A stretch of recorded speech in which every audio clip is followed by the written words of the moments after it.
Bonjour, aujourd'hui c'est dimanche. Et donc c'est le dimanche, jour du Seigneur. C'est le dimanche également de la joie. Voilà. Ah, c'est un jour particulier. Très particulier en tout cas pour nous. Pour moi, particulièrement. Je vais être particulier en même temps.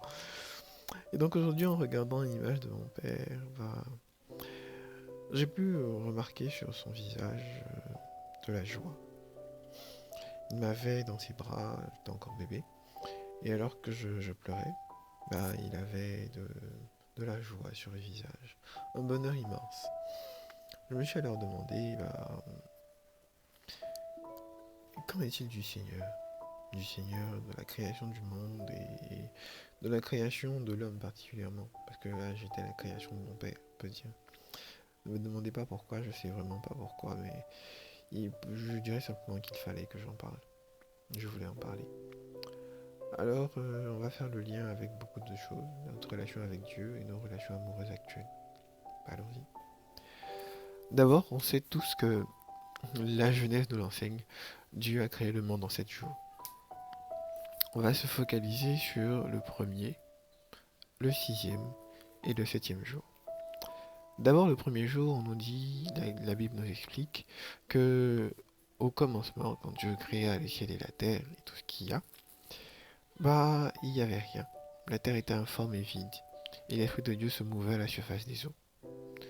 Et soudainement, le Père se mit à dire que la lumière soit, et la lumière fut. Première chose, en fait, c'est que je note de ce passage, c'est la parole.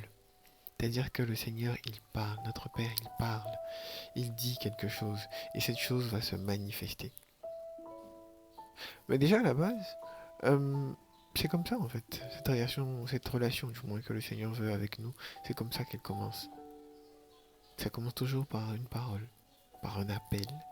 L'appel, il est manifesté de diverses manières. Il y en a qui vont recevoir l'appel, peut-être limite à l'article de la mort, comme ce fut pour le bon larron à côté du Christ.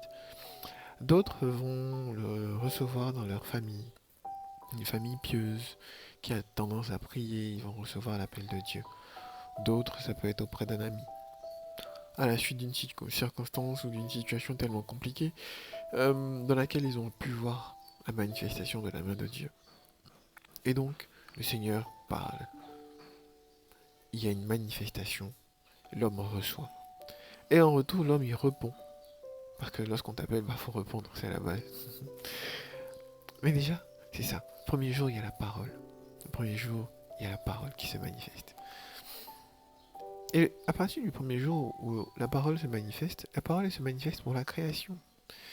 Mais déjà quand on lit le passage, ou si on suppose que le Seigneur nous avait créé avant pour nous faire voir en fait la création du monde, on n'aurait certainement pas saisi pourquoi il y a eu un deuxième jour, un troisième jour, un quatrième jour, un cinquième jour, et pourquoi les choses se sont enchaînées de cette manière. En même temps, le sixième jour, à chaque fois que le Seigneur du moins créait quelque chose, il disait que cela était bon. Il en crée une. Il trouve que c'est bon. Il passe au jour suivant. Il en crée une deuxième. Il trouve que c'est bon. Il passe au jour suivant. Donc il peaufine sa création au fur et à mesure. Il est en train de faire quelque chose de magnifique. Un peu comme cette image, je vais prendre, peut-être c'est un peu hors contexte, mais c'est où on nous dit on désire que le Seigneur nous prenne comme de l'argile, et lui c'est le potier, et il va nous façonner, il va nous donner la forme qui convient. En fait c'est ça. Dans notre vie avec le Seigneur, c'est ça. On a reçu l'appel, premier jour donc. Deuxième, troisième, quatrième, cinquième jour, le Seigneur est en train de créer, de façonner, de transformer notre existence. Il suffit juste de se laisser guider. Et dans les deux précédentes vidéos, on parlait justement de ça, se laisser guider par le Seigneur. Celui qui se laisse guider par le Seigneur, on l'a dit encore, tout concourt au bien de celui qui croit en Dieu. Je crois en Dieu. Et je décide fermement de me laisser guider par lui. Il va arriver que dans ma vie, le Seigneur va commencer à y mettre des pierres de bonnes, comme je dis, à transformer en fait ce qu'il y a de négatif en positif. Et du jour au lendemain, à se dire, avant j'étais colérique, maintenant je suis beaucoup plus calme. Avant j'étais peut-être alcoolique, maintenant je bois, mais c'est juste en passant. Avant, j'étais quelqu'un d'assez égoïste. Mais maintenant, je suis beaucoup plus attentif aux autres. Et donc, étape par étape, le Seigneur nous transforme. Comme il est en train de créer son monde, il est en train de transformer les choses.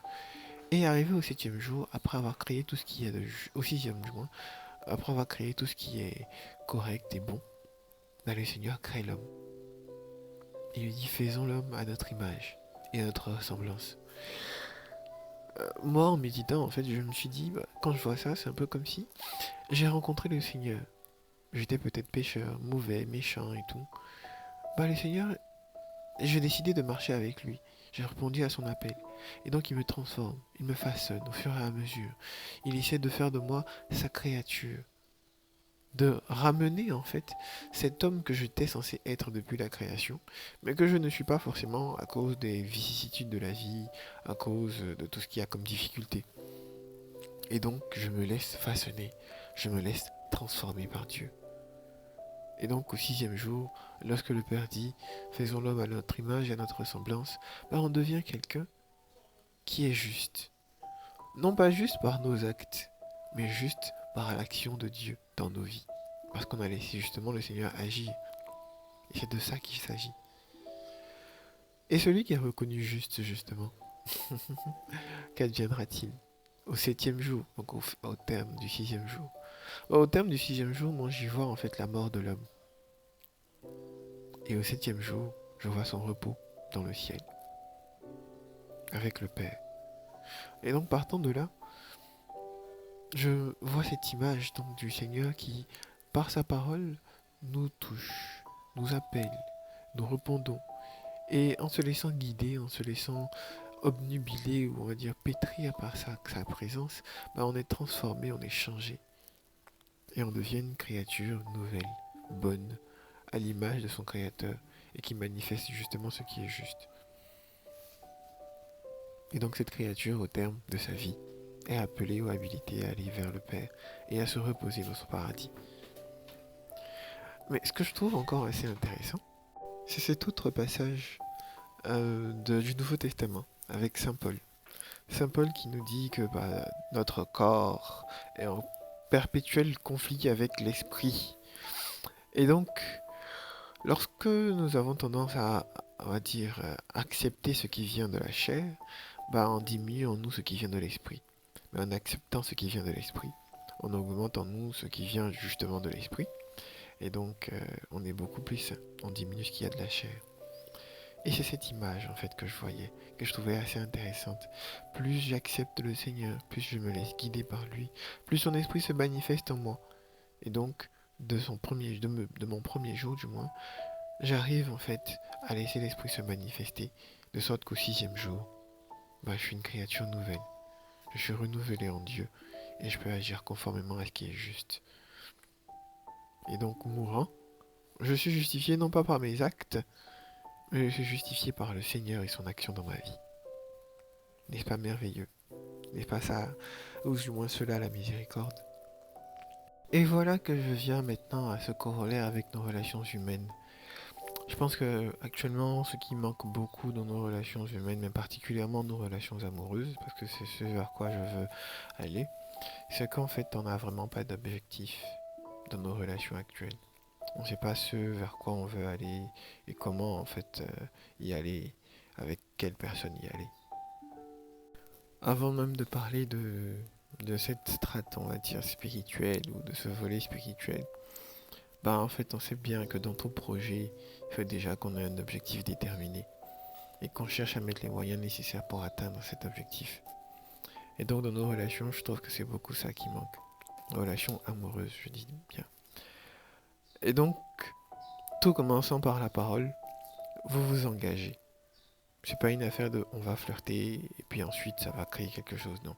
C'est-à-dire que je vois quelqu'un qui me plaît, qui a des caractéristiques qui me conviennent, je lui dis clairement que je veux atteindre cet objectif. Donc le mariage, pour moi c'est ça, le sixième jour dans notre cas. Et donc pour atteindre cet objectif, on va mettre ensemble, on va se laisser guider par l'Esprit de Dieu. Et on va faire l'effort, l'un avec l'autre, de pouvoir se changer, de pouvoir se donner des conseils pour transformer l'être brut, on va dire qu'on est déjà de base, pour aller vers quelque chose, un produit fini, qui puisse convenir, qui puisse permettre, qui puisse faciliter l'existence et la pérennité d'une relation amoureuse. Et donc, dans cette dynamique, on sera au premier jour donc à l'engagement, au 3, 4, 5 et au cinquième jour, dans la phase de compréhension l'un de l'autre, la phase de transformation l'un de l'autre, de sorte qu'arrivé au sixième jour, bah, on soit l'un l'autre, mus par cet esprit, par ce désir, pour atteindre notre objectif déterminé qui est le mariage. Donc ça se fait pas de façon fortuite, ça descend pas du ciel comme la manne. N'oubliez jamais ça. Merci.